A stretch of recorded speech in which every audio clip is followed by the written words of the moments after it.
بسم اللہ الرحمن الرحیم۔ ایک ماں ہی ایسا کر سکتی ہے۔ یہ ماں کی محبت کی ایک حیران کن داستان ہے۔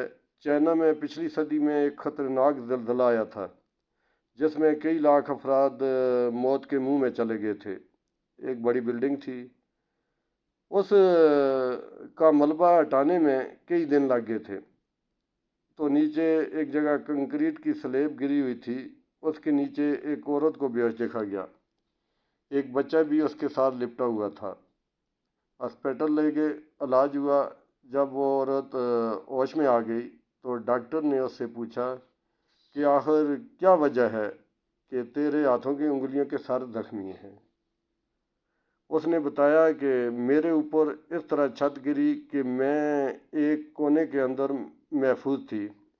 بچہ میری چھاتی سے لگا ہوا تھا اور میں سمجھتی تھی کہ اگر میری زندگی ہوئی تو کوئی کنکریٹ اٹھائے گا اور مجھے نکال لے گا۔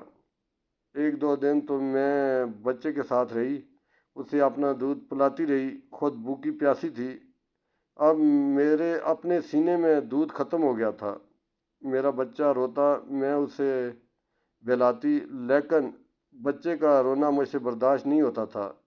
میں کبھی اس کے منہ میں انگلی ڈالتی اور کبھی اپنی زبان ڈالتی۔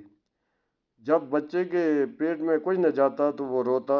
کہنے لگی، میرے دل میں خیال آیا کہ بچے کو میں دودھ تو نہیں پلا سکتی، لیکن میرے جسم کے اندر خون تو موجود ہے۔ میں نے اپنے ہاتھ کی انگلی کو دانتوں سے کاٹا اور جب اس میں سے خون ٹپکنے لگا تو میں نے وہ انگلی بچے کے منہ میں ڈال دی۔ بچے نے چوسنا شروع کر دی۔ جب بچے کے پیٹ میں کچھ جانے لگا تو وہ خاموش ہوا۔ اب میں ایک انگلی کاٹتی، پھر دوسری کاٹتی۔ میں نے اس طرح بچے کو اتنا خون پلایا کہ میں خود بھی بے ہوش ہو گئی اور بچہ بھی بے ہوش ہو گیا۔ اب آپ لوگوں نے نکالا ہے تو دوائیوں سے ہم پھر دوبارہ ہوش میں آ گئے ہیں۔ لوگ حیران ہو گئے کہ ماں کی محبت اس درجے تک ہوتی ہے کہ اگر وہ محسوس کرے کہ اپنے جسم کا خون دے کر اپنے بچے کی جان بچا سکتی ہے تو ماں اس سے بھی گریز نہیں کیا کرتی۔ اس کو ماں کی محبت کہتے ہیں۔